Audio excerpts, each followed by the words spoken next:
Welcome into Spirituality. This is Jaynes, joined by Mary Keith. Mary, how are you? Hey. Happy Friday. Happy weekend. Is it Friday? It is. Friday. It is. I'm doing good. How are you? I'm awesome. Thanks for coming on. Yeah. Coming over and joining us. Thanks for having me. Of course. Yeah, it's great to be here in the backyard space. We were just listening to the frogs earlier. And now the neighbors, they make noise. That's good. Thanks for coming on. And this is one of the off-the-cuff podcasts. Yeah. We've had a week. We have had a week. There's the frogs. Right on time. They might be louder than us at times. This is because my pool is swamp haven right now, but it's good. So those little serendipitous messages from Earth and Mother Nature. She likes to chime in. Absolutely. It's good background noise. Some people pay for apps like this. So. Right? Yes. You were saying earlier you should record it as a meditation. Yeah. Swamp meditation. Yes. Yes. And it won't be there for long, but they're enjoying it, and I will. Mm-hmm. So thank you for coming over. And yeah, let's talk about. We've had a couple recordings already, and you're part of this, and we're just trying to record and see what happens. But this past week, you have been clearing family shit that's like 50 years old.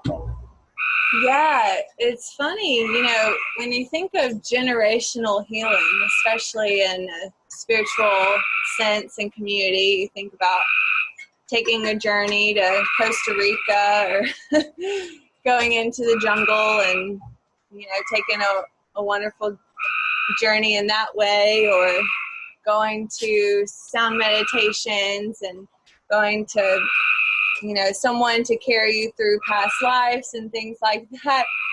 But man, going home and cleaning out your mom and dad's and who was previously your grandparents' house and 40 years of stuff that people from the, I can't hate on them or call them necessarily hoarders because I get it. My grandfather was of the Depression era, and with the mentality that they had, it's just really hard to let things go, and much less when you have the space to fill it, why not? So we're getting to the point now, though, I'm the last of the kind of generational hub, the last grandchild that is really doesn't have, the only one that doesn't have children, and it's been a gift to me to be able to now take the time I have that I haven't been working. We've talked to have my own business that I started, and I've really taken some time to detour from it, and things just kind of happen that way. And yeah, so anyway, I was about to say stuck, but I'm turning it into this gift that I'm able to really help my mom clear a basement full of things. Her stuff is maybe 20% of it, but the rest of it is her mother's stuff, who passed away at an early age, her father's stuff, who died a little while back, and my father's stuff, who passed away about 11 years ago, and then my brother's things that he's just, it's not worth it to him to come back and get. So 50 years, like you said, of all this stuff, and it's amazing the things you find too. The things that I always say I kind of have a beef with nostalgia because it keeps us out of the present moment, and it's neat and it's humbling to see what people though find that they want to hold on to for whatever nostalgic reasons they feel they need it. Magazines, a lot of it's for fear of the tax man coming after him. So many bank statements, and before the time that everything was online, bank statements and tax and income earnings and things. So, and on top of books and books and books that no one's even cared to bat an eye at in the last 30 years. So it's been interesting. And you're such a angel friend to help me move a lot. What would you say, the amount of stuff we moved to the street in just 2 days time feels like 1,000 pounds to me easily. I have no clue on the weight, but excuse me. Yeah, it was a great experience, and I'm in that space where I'm in between jobs, and to be able to serve and help, and that's got to be probably in a way overwhelming, because it's like we were carrying, I carried boxes of 1970s newspapers. I was born in the 70s. You don't get that. I'm old as shit. But we carry out some old ass shit. So what, I don't know. I'm grateful. It gave me something to do, and it's something in the space that I'm in between jobs, to be able to help someone else is super fulfilling. And you know what? That's the focus that I need to have every day. Job or no job, to really make a difference. And I know, I texted you, I was like, shit, let me help you. But I'm so glad, because you and your mom don't need to be carrying some of that shit's heavy. But, to get it out, what is that? And this, everything has energy. Everything, every emotion, every thought, everything has energy.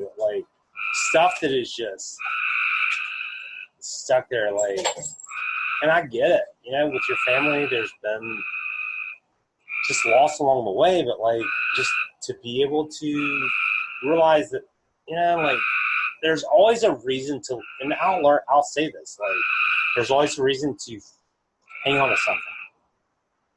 Even if we don't think, if we know we don't need it, there's a reason that we try to hang on just in case we need it, or it reminds us of an old moment. So how was that, going through some of that stuff?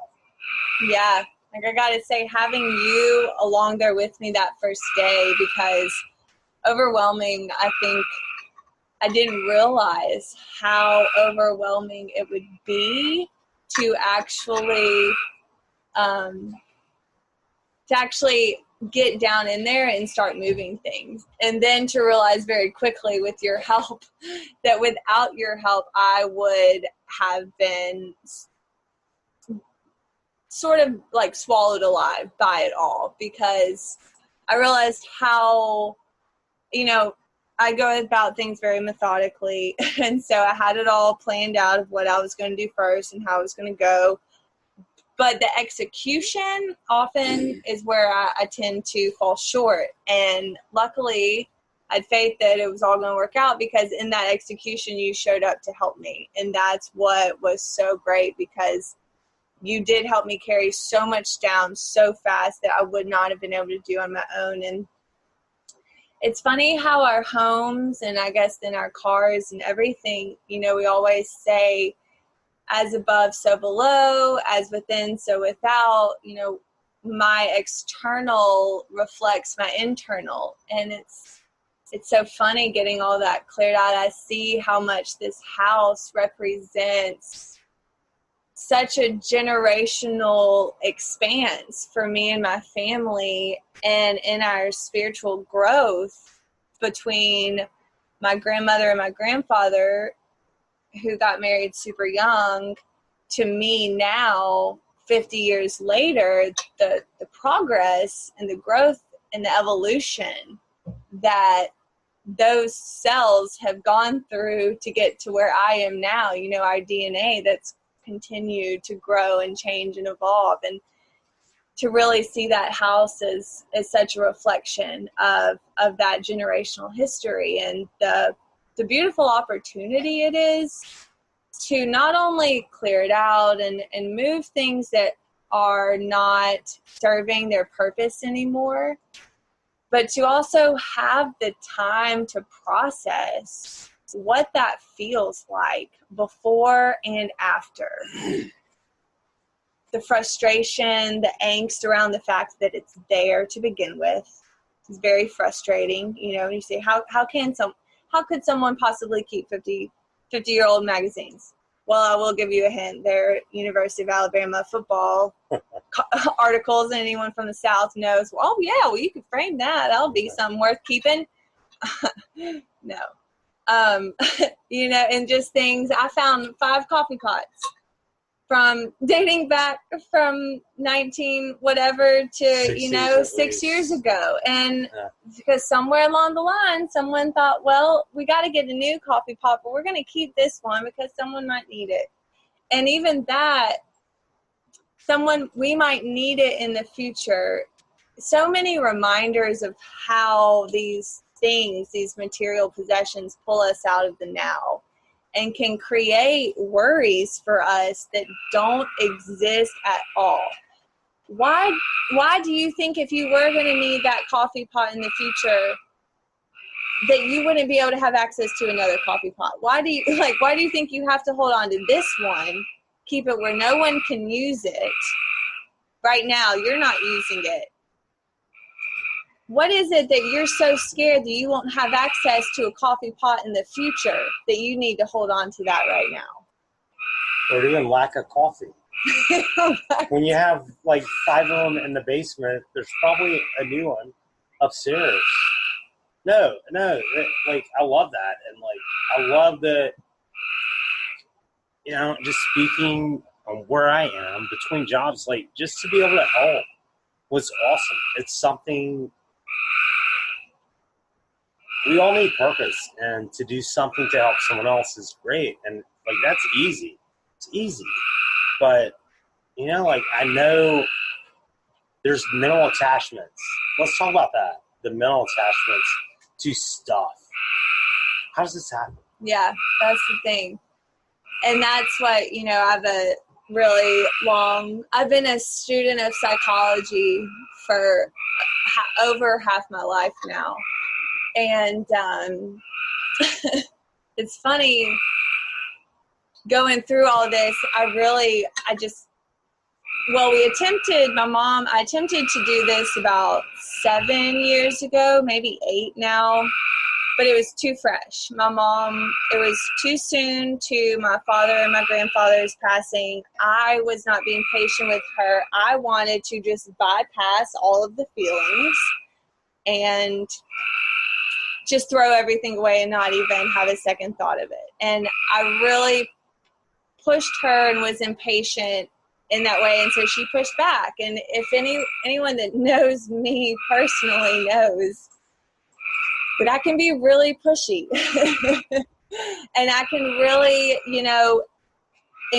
make people feel like they need to be somewhere where they're not right now. And that was a lesson for me when I couldn't help her through that at that time, because it just comes from a place of me seeing that you're not at your happiest and seeing how you could be and wanting to help you get there.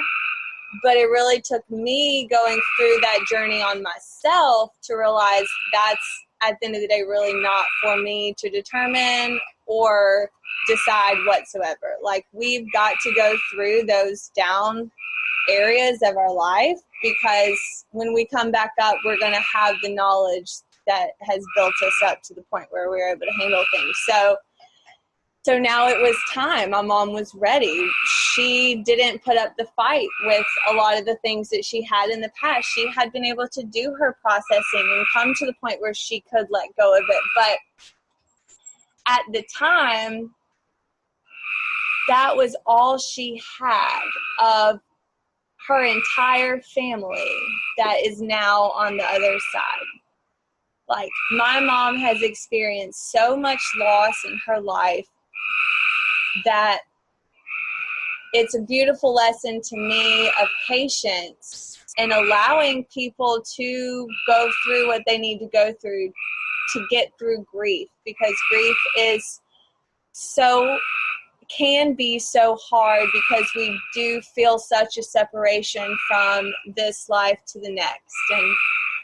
And we're told that these items are what connect us to those people, and so that's what we feel, and we want to hold on to these items so much because we can be so disconnected from our own self that we don't even realize that all of the experiences, all of the memories, all of the love that we had with those people, the DNA, if they're like literally we're all connected by that DNA, whether it's even family or not, like that is still within us so much. But our entire lives we're told to put that connection on a thing.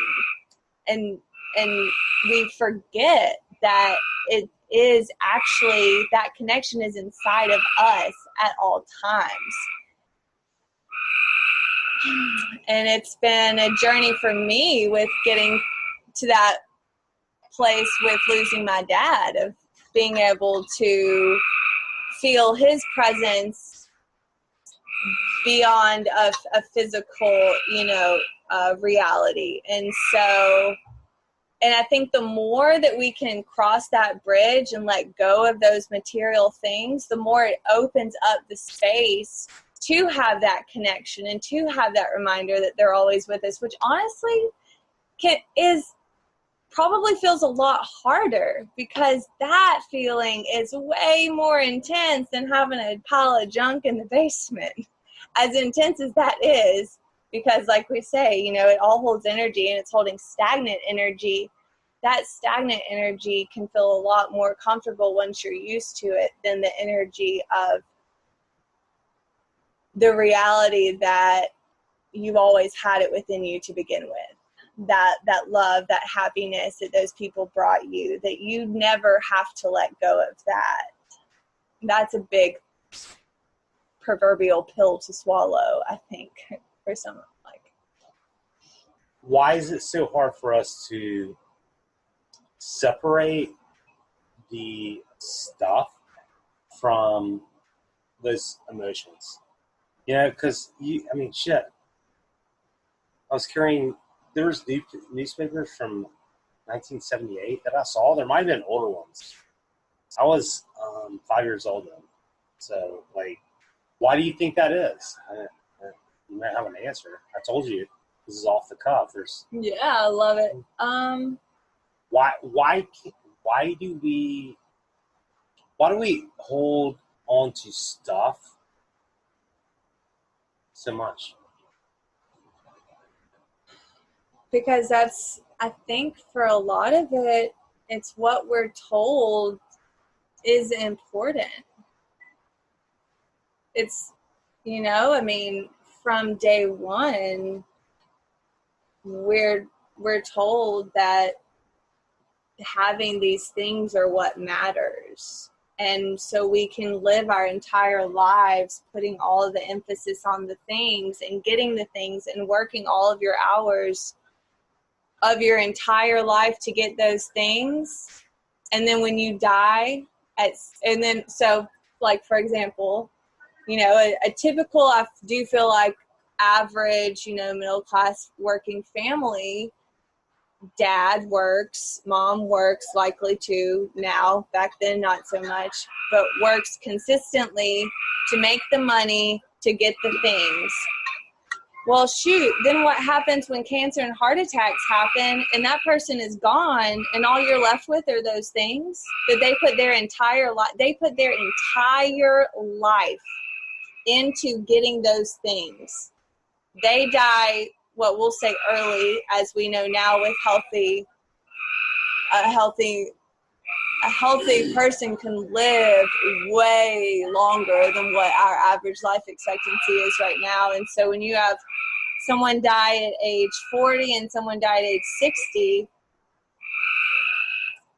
we think it's early. We consider that feels early, right? Because where's the time? Because we have expectations of everyone going to 85 and just dying in their sleep with everything settled. I don't know. I don't know. It's a weird question. I'm glad you bring that up. And I lost my dad I was 8 months old. You lost your dad. You remember your dad. Like, it was in a way easier for me to not have memory of my dad. But it also fucked me up worse. Mm-hmm. But it's like, when is death easy? When is it easy to lose someone who everyone dies too soon? Honestly, like, who dies too late? Who like loses a family member is like, fuck, they should have died years earlier. Like, when does that happen? Yeah, exactly.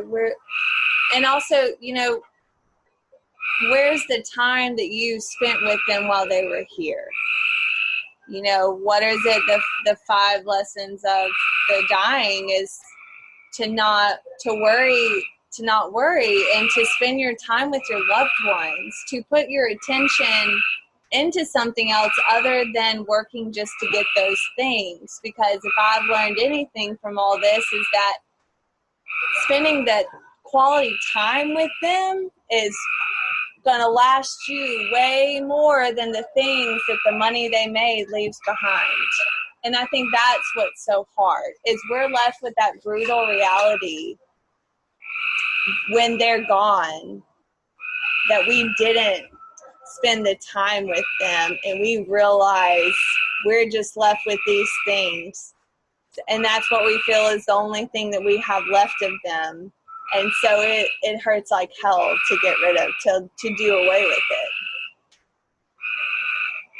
And those are attachments to, I don't know, I feel like it's attachment to that void. And no, I love what you said. And I don't consider, what we help move, like, to be hoarding. It was just like avoidance. But I came over there on Tuesday? Or Monday. Mm-hmm. Monday, whatever day it was. And then got a lot done. And explain this, because that's your space. That's your family space. I could sense a difference walking through it the second day. Like, there's so much, there's still shit around. It's not about that, but what does clearing physical things do to help you? Yeah. Like, what does it do for that space and that energy? Mm-hmm. Like everything has energy. And I love how Marie Kondo puts it. When I read her book about 3 years ago, it literally changed my life, because I had some sort of backing to things I was starting to feel and understand, that if you're not giving love and appreciating something that you have in your home and in your life, that thing is going to start holding stagnant and then possibly even negative energy, because these things, they're still particles. I do believe our things are here to keep love going, if anything. And so when you build up more and more stuff that's not getting and receiving love, it's not being able to give you love and bring you joy. And so it just holds this stagnant space. And you're exactly right. I mean, we moved about 300 pounds in just a few hours. It's more than 300 pounds. Yeah, 500 pounds in just a few hours of recycling that very first chunk. Yeah. And it felt amazing. Now, and what I was telling you earlier, I love how the house is such a great representation of kind of the spiritual journey too, because, I had it in my head, as I think many people do when they first start to connect with their spiritual nature, is, oh my gosh, I've got all this momentum. I'm so ready. I'm going to bust in here. I'm going to burn all through it. I'm going to make it out. And then everything's just going to be sparkling and beautiful afterwards. And we forget that so much of the spiritual journey is the patience that we learn and build on the way. And so, yes, so much got cleared. And there's been a lot that I've really, in the couple days since, had to take some serious deep rest after all of that, because it's emotionally draining to see all of the things of my family members and to put it out on the street. And it's also physically draining to be lifting near 500 pounds of stuff. And but it's more so than that. It's like you said before, it's feeling the energy that held it there to begin with and feeling that avoidance.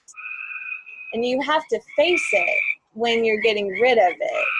And then you, luckily for me, I am, only 3 years into really having a steady meditative practice, but luckily for me, and I understand the brain work of it, that I've already gotten my brain into the habit of appreciation and grace and peace to where I'm not feeling saddened by all this. I'm not necessarily overjoyed and ecstatic because, there's things I'm processing and feelings that I'm going through, but I also know that this is great, that this is more than great, that this is amazing, huge, monumental shifts in my life and in everyone in my family's life, and then how that ripples out to everyone else. And it's amazing, but yet I needed to have 2 days where I, hung out and watched some movies and enjoyed some time outside in my backyard and just really took it easy, because this is the thing also that we have to remember when going through this spiritual cleansing of whatever type, is that, signs of depression will show when your body and your cells are exhausted from all of the energy that it's coming into contact with, in whatever form it is, whether it's cleaning out a house or you're living in the dead heart of a city. And that our cells need that rest to recoup and regenerate. And we should always, going with self-care, allow ourselves to have that rest. And I feel like this go really, can deprive us of that simple rest that we just need just to, actually feel what we're feeling in our day-to-day and what gifts have been brought to us in that. So, and I love it. Like, I helped you move shit, which was a great thing for me. But I wasn't moving my family shit. I was moving your family stuff. And I guess the question I have is, we all lose people that are important to us. We all have things left behind by them. First question, even though there's stuff, and it isn't like physical things are the lowest form of energy, but like, how did it make you feel? I'm sure there was mixed emotions. Shit, we're throwing away stuff way older than you. Like, how did that make you feel? How does it make you feel? That's important, but like, how does one move past that to be able to let go of stuff? Like, there's always, why do we cling to things? I think it's such a perfect example of the yin and yang, which I think in this time in my life, I've really come to start finding that balance in the center. Because it is so much being able to sit and be aware of the negative while knowing that it's in this processing that I'm bringing myself closer to all of my goals, and that I've given myself this time to live the life I want to live, and this is part of it. So it is very mixed emotions because I'm doing the work, and work ain't always fun, but it is the most gratifying work I never even knew existed, because it gives me an insight. The negative of it is the insight it gives me into my family and the difficulties they've had being being so young compared to everyone else. My parents were 40 when they had me. So I'm very far removed generationally from everyone else in my family. My brother's 12 years older than me. That wasn't easy, but yet it was also perfect for me to be able to learn what I needed to learn to live the life that I want to live, that I'm living right now. So it's being able to learn more about them and being able to kind of,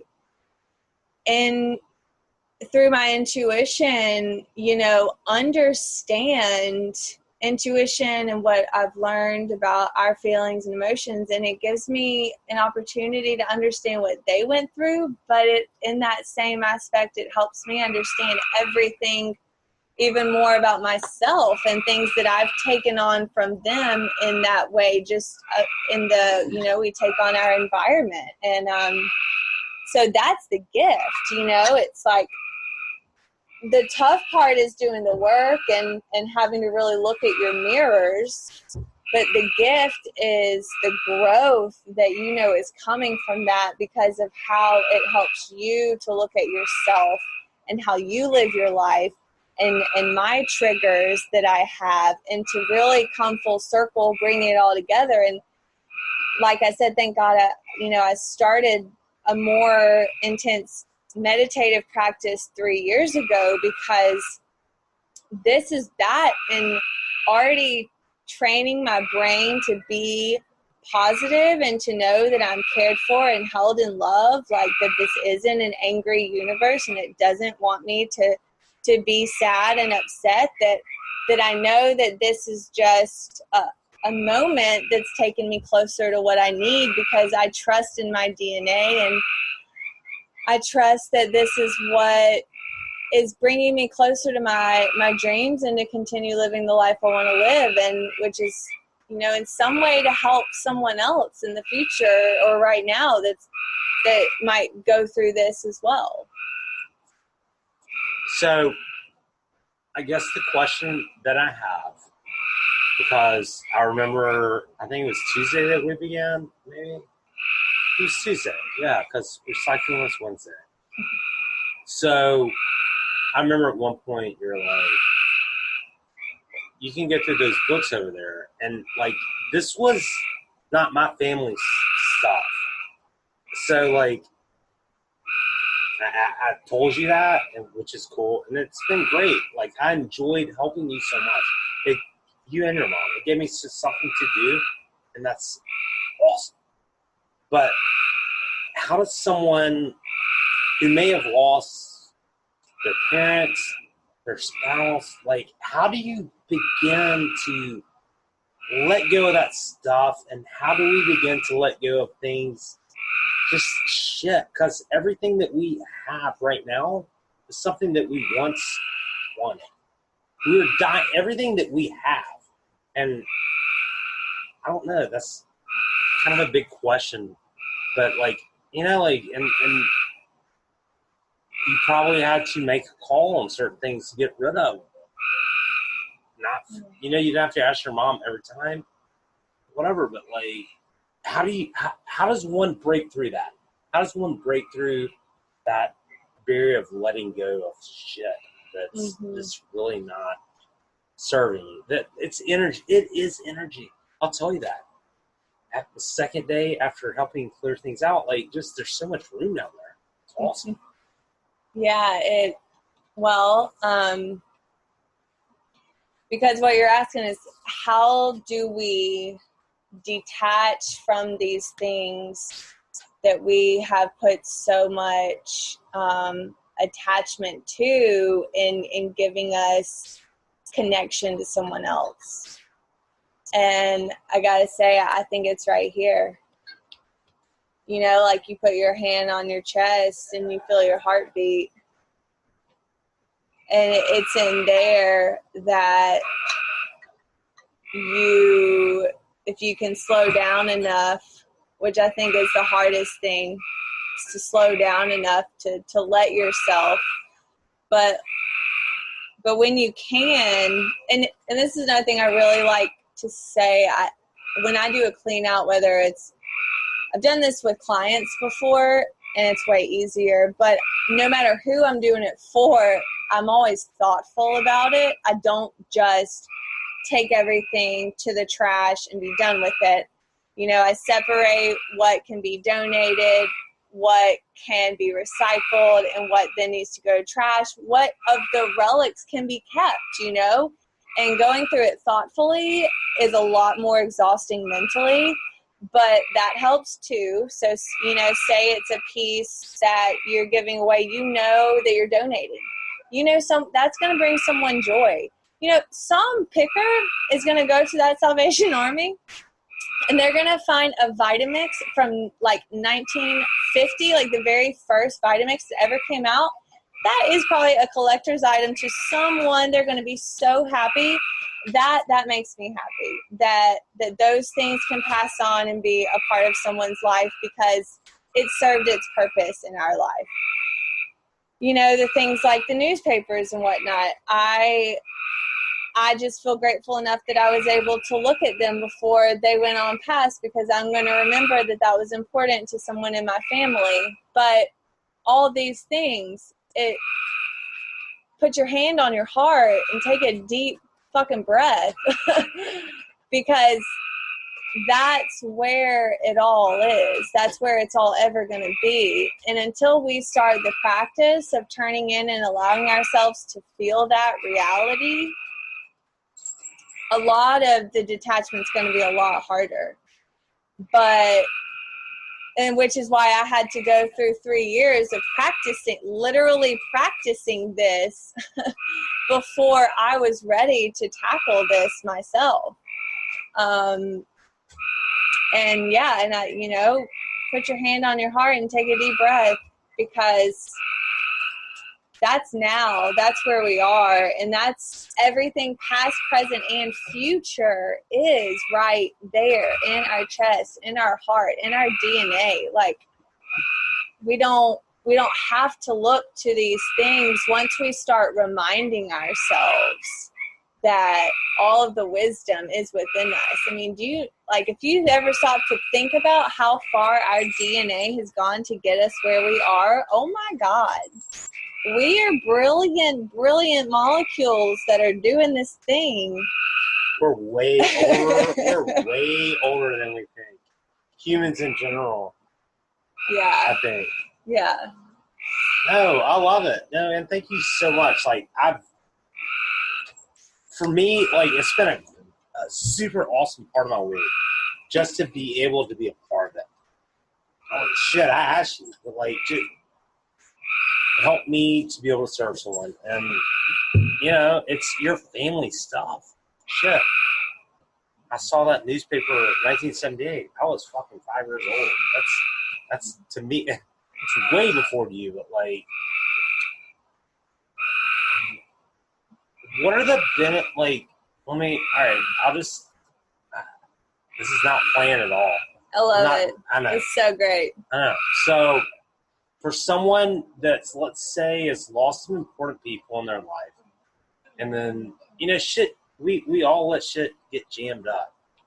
You know, like, we all do, like, because we're all collecting shit and saving things. Like, that's a big step for you.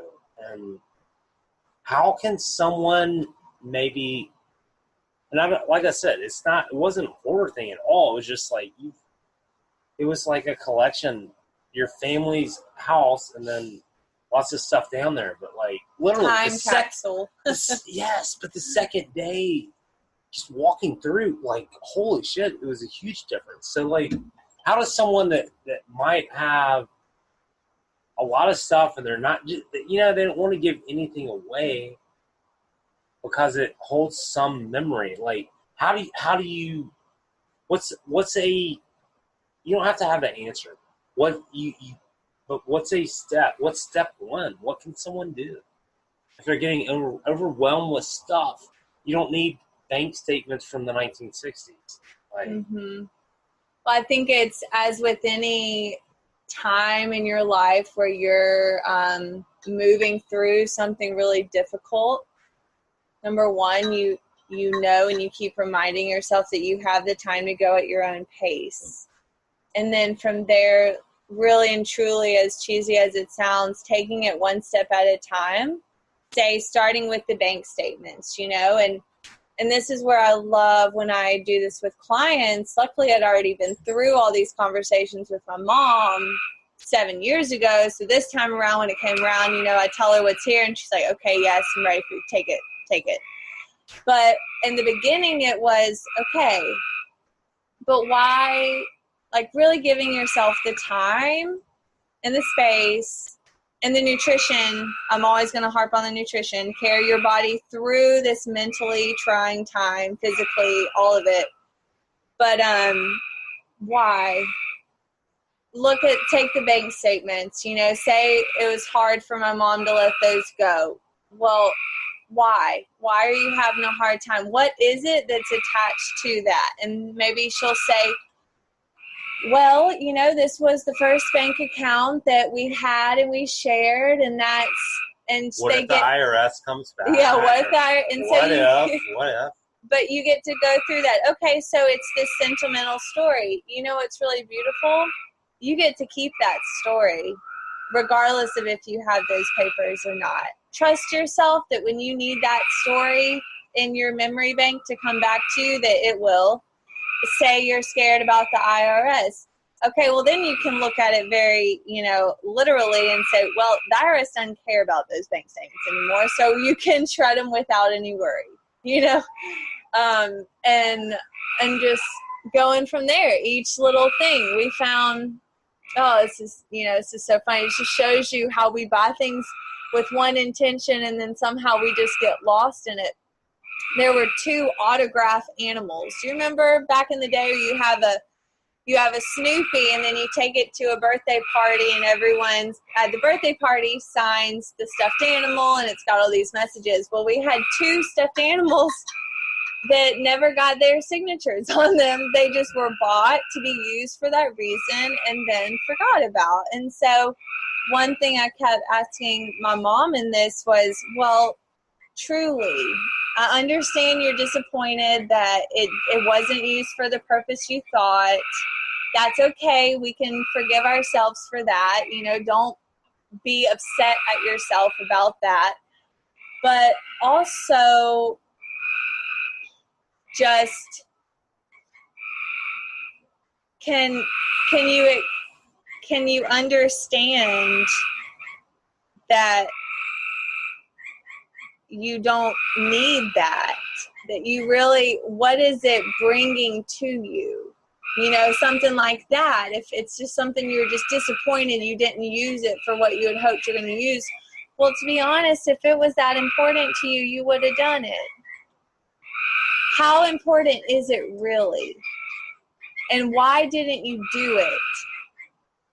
And then, go from there and whatever the answer is. And those are hard questions for us to ask, but it's okay because, and that's why, oh my God, when I first started meditating, biggest part of my meditation practice was the practice of forgiveness for the things that I noticed that were popping up in my head of how I'd acted in the past, triggers, things like get in the habit of forgiving yourself for things you've done in the past because you've learned, now, it's okay.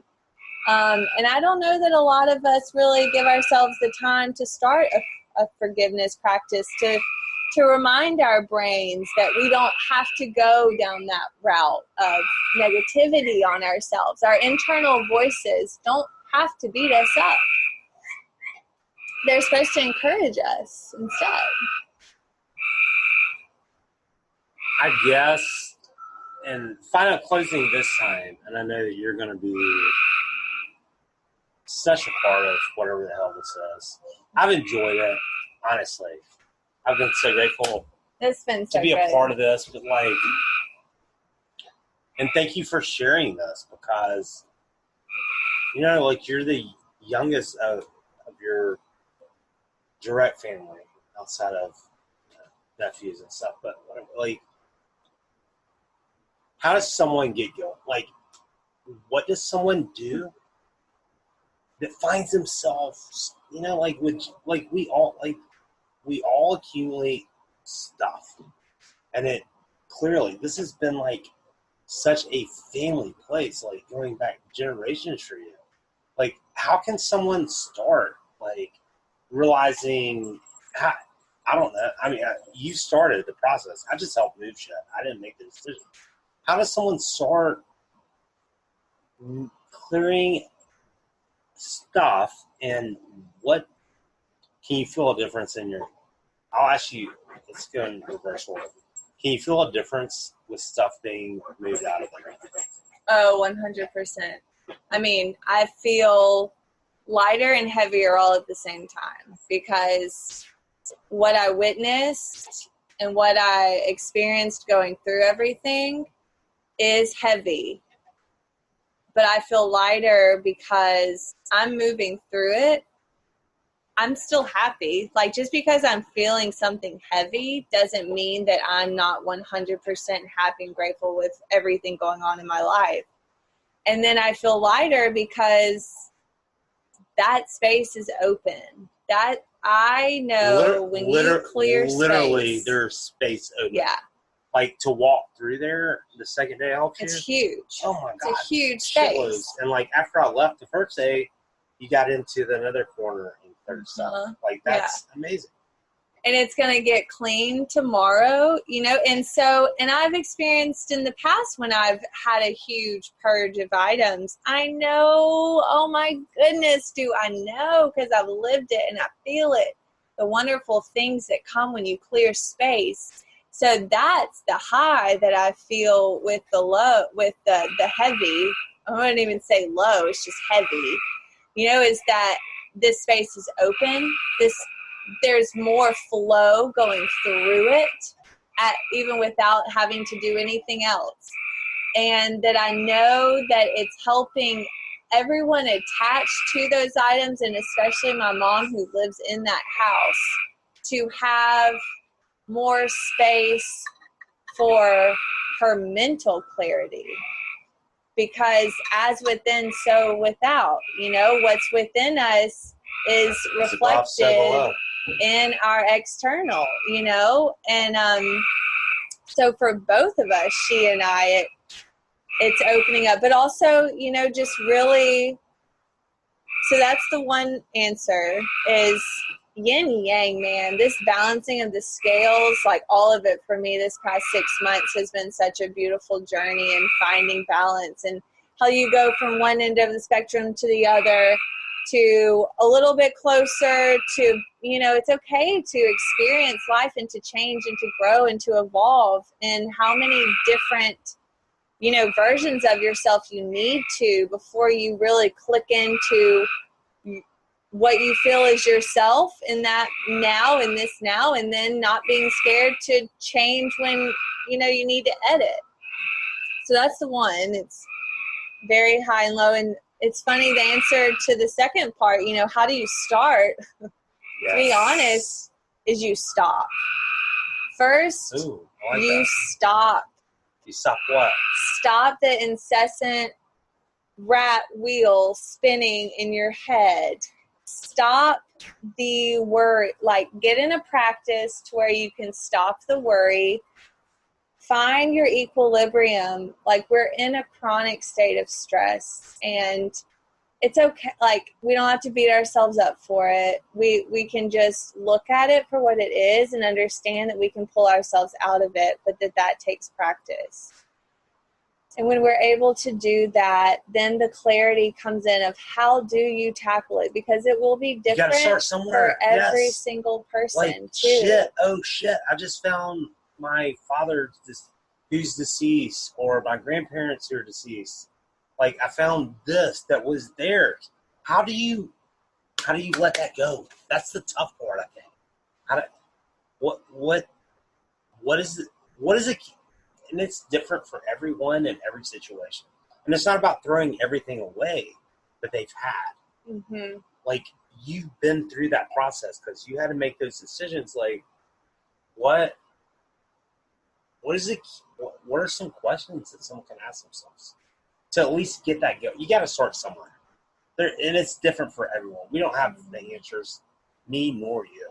But exactly. And I think just stop creating a practice every day where you give yourself pause to find that equilibrium and to come into balance, whatever form of meditation can work for you. And even if it's trying out a bunch of different things, but it starts with stopping and giving your brain the space to relax and come to its natural equilibrium, which is that's the space where our DNA clicks in and we experience these brilliant moments of clarity. That's just because we finally gave our DNA time to talk to us, because our monkey brain is going nonstop every other second. So I really think in any challenge, physical, emotional,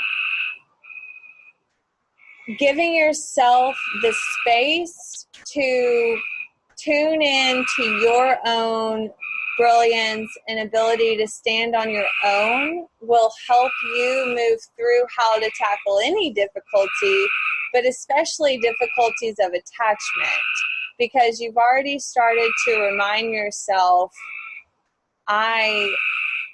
it all comes from within me. Like I'm in control of this. I can let something go that is no longer serving me.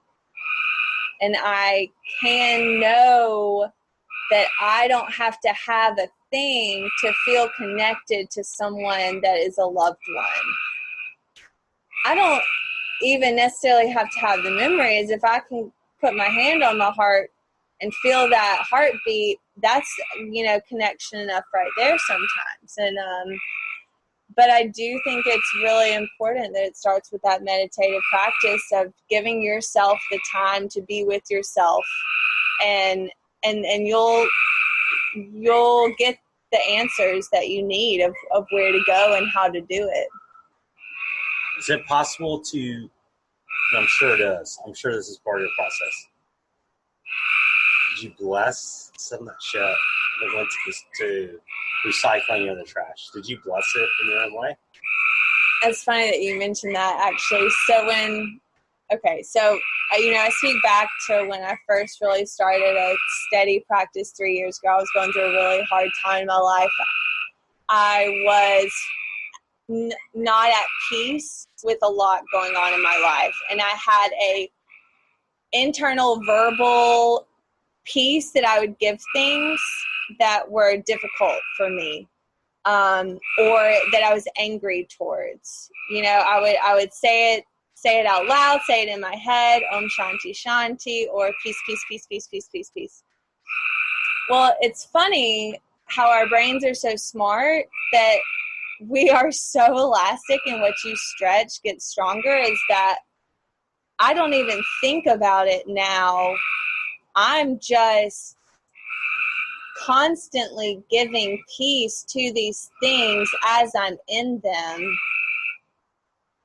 And because I did catch myself with a few different things, but it's kind of like being confident in my intention and knowing that my intention is to only bring more peace about from this entire thing, that it's kind of like, then it's already taken form. It's already taken place, I'm already giving that peace to it, and I'm not even having to do it. I'm not even having to think about it anymore, because my brain and my being just wants to give it. I always did, and now it just kind of flows. So yeah, I'm really happy that there weren't any things that, because sometimes it still strikes me something that's really difficult. I will catch myself mentally, giving it peace, because that brings peace to it. It brings peace to me. I'm really telling myself, I'm telling my body, I'm telling my brain, be at peace with this. You can be at peace with this. And I'm really happy. I guess I honestly didn't run across anything that triggered me enough to where I had to verbally state the mantra. but it was just within every single thoughtful action that I took, being in those items, I was giving them peace. Because that was the intention from the very beginning of starting the project.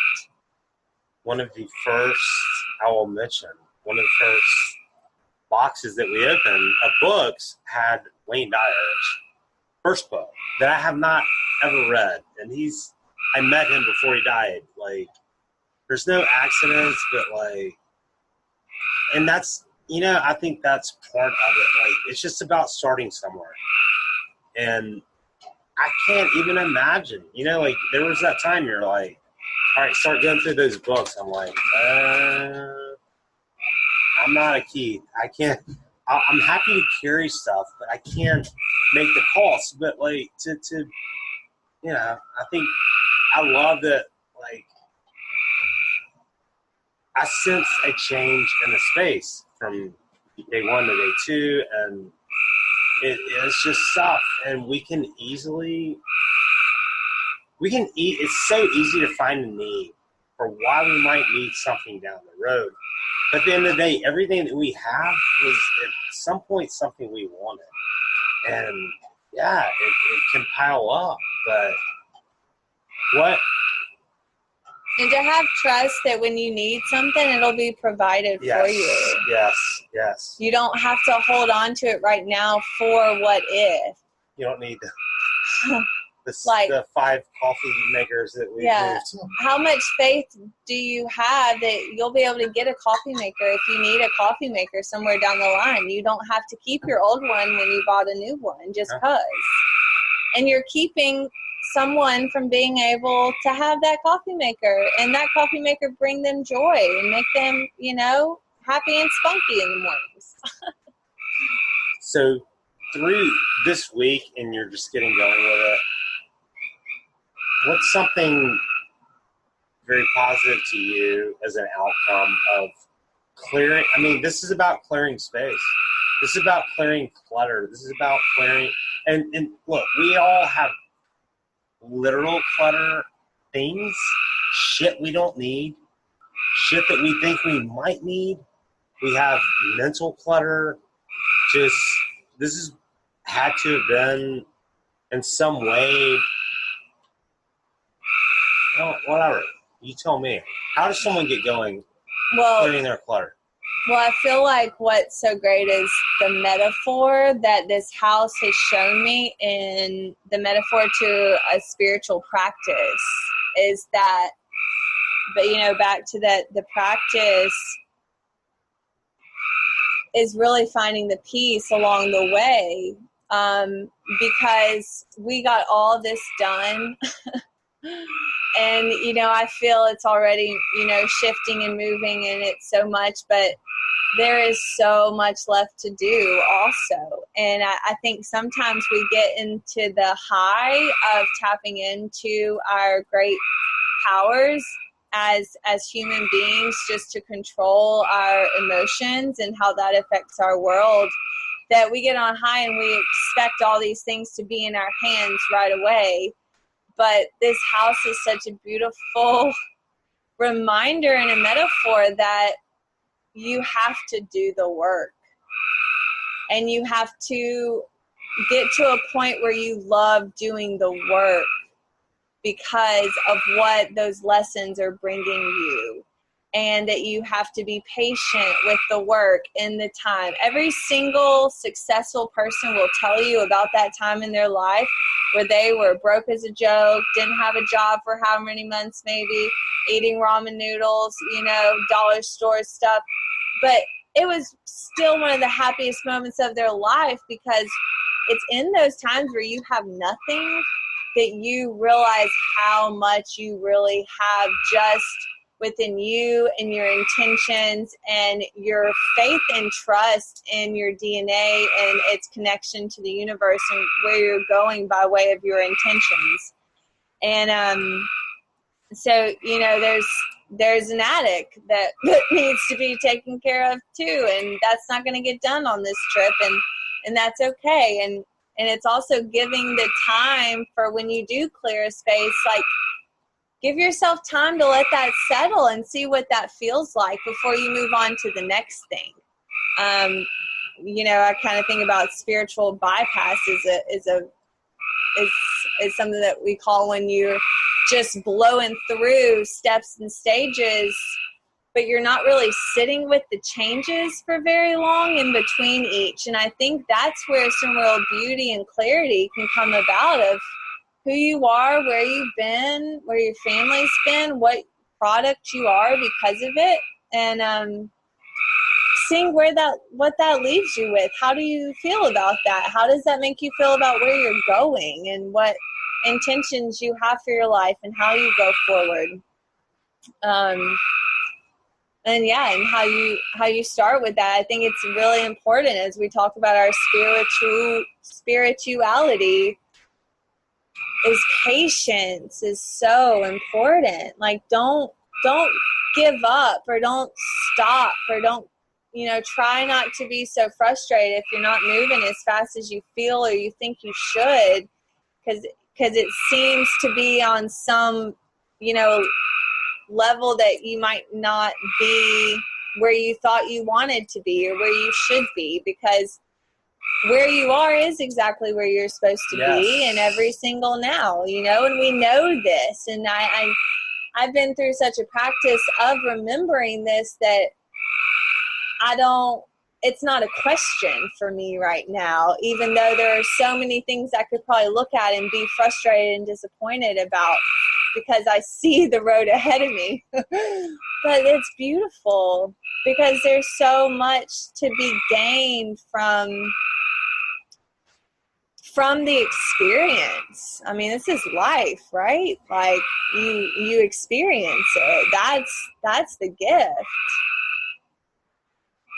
I'm so grateful. Thank you for coming over, for being a part of it, for letting me be a part of it. Because I sense a change even in this space, and I think you've explained this well. We all get attached to stuff, and there's always a reason. Like, oh shit, that reminds me of something great, or I might need that one day. You might need that 1960 waffle iron. And I think it's like everything else about being present, but I don't know, I'm proud of you because I can sense the difference in the energy and the openness. And there's shit that, there's stuff that was from your family in the past that you don't have that family anymore, but that stuff doesn't make them anymore here, Mm-hmm. and I think it's about just holding on to what really matters. And frankly, the more I go through life, the less shit that matters. Exactly. Yeah. And I feel different. The physical space feels different, but I think that's what I'm starting to settle into is how different I feel from it too. And seeing where that takes me. This is a very big downtime before I'm about to start a job in a city that I'm so excited to move back to. And when I moved down here, I thought I was going to be working. I thought I was going to be doing my business stuff and, pedaling right away at it. And your expectations. That was where I thought I was going, and everything just literally kind of just fell apart, and it needed to, because I needed to be doing this. I needed to lift my hands up and say, okay, I trust that whatever's happening is happening for a reason. And because if I had been doing all that, I would not have had the energy or the time to help my mom and to put the focus in here. And just really trusting where we are in every now, and helping our brains to be positive and to remember the positivity that we can hold within us. And that's so great. Our bodies are our temples. I understand so much now, like the positivity that I've strengthened in my brain and in my self-talk is what creates this peaceful temple within me all the time. And, you know, I've always got that. And that can't be taken away. And it's beautiful that I can be going through this and still feel really, really good. Like, so good. So yeah, thank you for your help and your hand in it, because it definitely, it helped. You know, I think our friendship is something that is, you know, so special, and the fact that you're here to help in this way just shows me just how people are brought to each other in the right times of their lives, you know, just help support and build each other up, and it serve others. Yeah, just serve others and keep your intentions straight, and you'll find your people, and your people will find you. And we're really just blessed and lucky to be living these lives. And hopefully someone will get some nuggets that this will help them. You know, we all get stuck. Mm-hmm. We all get hung up in attachment to things and whatever. And I know this is a process that's really just getting going for you, but I'm proud of you.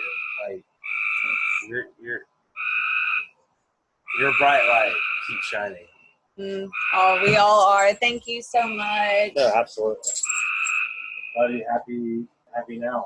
Happy now, yeah. All the love. It's just, whew, we got this. Like, this. We got nothing, but we got all of it. Yeah. We got nothing. We got all of it at the same time. We just have to remind ourselves that. And it's important to be able to let go of stuff. And that's the tough thing for us, especially in the U.S. Yeah. Yep. It's just stuff. There's always more of it. And it doesn't keep people here. It doesn't take us back to that moment. It can remind us, but our brains can do that. And moving stuff out that you don't need anymore can open up a lot of space. Yeah, I'm excited to see what comes of it. The house and everything already feels lighter, and it feels like it's better for my mom, I know, and just, you know, one day at a time we'll continue. And her doing this has already opened up her ability to see that it doesn't feel like such a monumental task now, that she can look at it now, you know, and start where she needs to be able to continue what I've started. And for me, just to have the patience for her in that, and to not, we can't ever push anyone to move through an emotional moment before they're ready, you know. And I think that's really important for all of us to remember when we're thinking about how we can be patient with everyone in our lives. What's the first step for someone that's got too much clutter? What's the first step? To stop and think about what is each thing actually bringing to you, and why are you holding on to it? You really, you know, that like self-reflection of why. Love it. Yeah, and not being scared of what the answer is, and not judging yourself for whatever that answer may be. You're not gonna wake up in one night, freak out that you can't access those 1978 newspapers. You're okay. I know that if it was important enough, they would have been taken care of in a different way. If it was important enough, it would have been done by now. But don't you think it's okay to hold all the things for a while? You know, like it's not about like throw everything away. Mm-hmm. You know, like I know there's some things that are important to your mom. There's some things that are important to you. Like just start somewhere, right? Like just if it does it serve you, I guess. Yeah. I mean, does it serve you now, or does it serve your memory? Could it benefit someone else right now who has nothing? Yeah. And I think I heard you say in one of the other podcasts,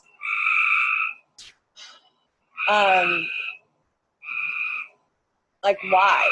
Like why do you have it? Like why? What is your why? What is your why for keeping it? And then going from there. Just and if you're not the avoidance, like look at it. You got to look at it. That's the first. Mentally prepare yourself by giving yourself the space to know that you can have the confidence to carry yourself through these difficult situations, or have someone to help you, a mindful nanny, or have a therapist, during the time, that someone that you can go talk to. Life coach. Have a friend, a life coach that you can talk to, and they're going to let you express these really difficult feelings you might be feeling. It's huge. Have someone. Labels. You're right. Have a podcast that you can listen to that even talks. There's so many resources. It doesn't even have to be if you don't have access, to someone. But to get to the space where you can look at it. We want to avoid all these feelings, because a lot of them can cause, I think, negative self-talk. And that's just put on us. That's not really us. But the negative self-talk is us when we're doing it, but it's the environment of someone else that said that. When we're attached to what other people will think and what we think we should be. Right, exactly. It's so true. Us, we spend most of our time adjusting our mask of identity. It's stupid. So look at it. Start to look at your stuff, and then start to ask yourself, why do I have it? Yeah. And just take it one step at a time. But more and more, we all break through that avoidance. Yes, we have so much shit that at one time we were dying to have. I've got shit all around this house that at one point I was so excited to get. And now I'm like, I don't ever fucking use it. Like, someone else could use that, it's tough. Attachment is the toughest thing with people, with stuff, with everything. But it gets easier. It does. Practice is beautiful. No, and I'm grateful to be able to have been a part of it, and thank you for your time and for coming over and talking about it. Like, you're the one that came up with this. Like, you're like, I need to talk about this. So. Yeah, thanks. I don't know why. Because it's happening now. I feel, I feel like this is a glimpse. I don't share a lot about my life, and a lot of it is always super, super positive, gung-ho. But it's important to see these reflections too, because they're just as valid as, how you teach someone to start meditating or to find the tools that works for them. I view this as super positive in your life too, even though it's like something that's probably weighed on you. But I could sense it. I just help move shit, because that was something that I was grateful I was able to do. And it's just stuff, but I wasn't going to be the one to make the call as to what got pitched or whatnot, but and maybe that's another thing. I don't know. Once you get to that stage, it might have been more helpful than someone that was part of your direct family, because I'd be like, oh, what about this? This is blah, blah, blah. I don't know. Exactly, yeah. No, that's why I really love being that person for my clients in their clean outs, is having that supportive person to not say, oh, well, remember when so-and-so, but to have someone that says, but do you really need this to remember that? And you gotta, sometimes it is that outside person to really, to help you realize that and to separate from, because our families, we're all so attached to each other, and we know each other's triggers and points, and I appreciate you being there. It was a awesome. huge, No, it was absolutely huge help. awesome. But yeah, I guess one final question. Once you're able to get some of it out, it doesn't have to be everything. How does it feel? Like, tell me energetically, the space and personally. What do you think's changed? There is so much lightness and so much excitement for what is to come. Because I really do feel that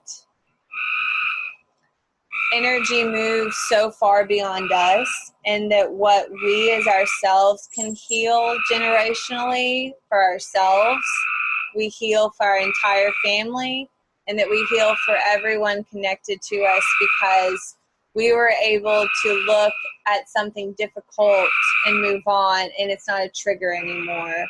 So my my issues with over consumerism is why I have this tendency to be not so keen on over consumerism, is because I grew up in this house seeing the excess of consumerism.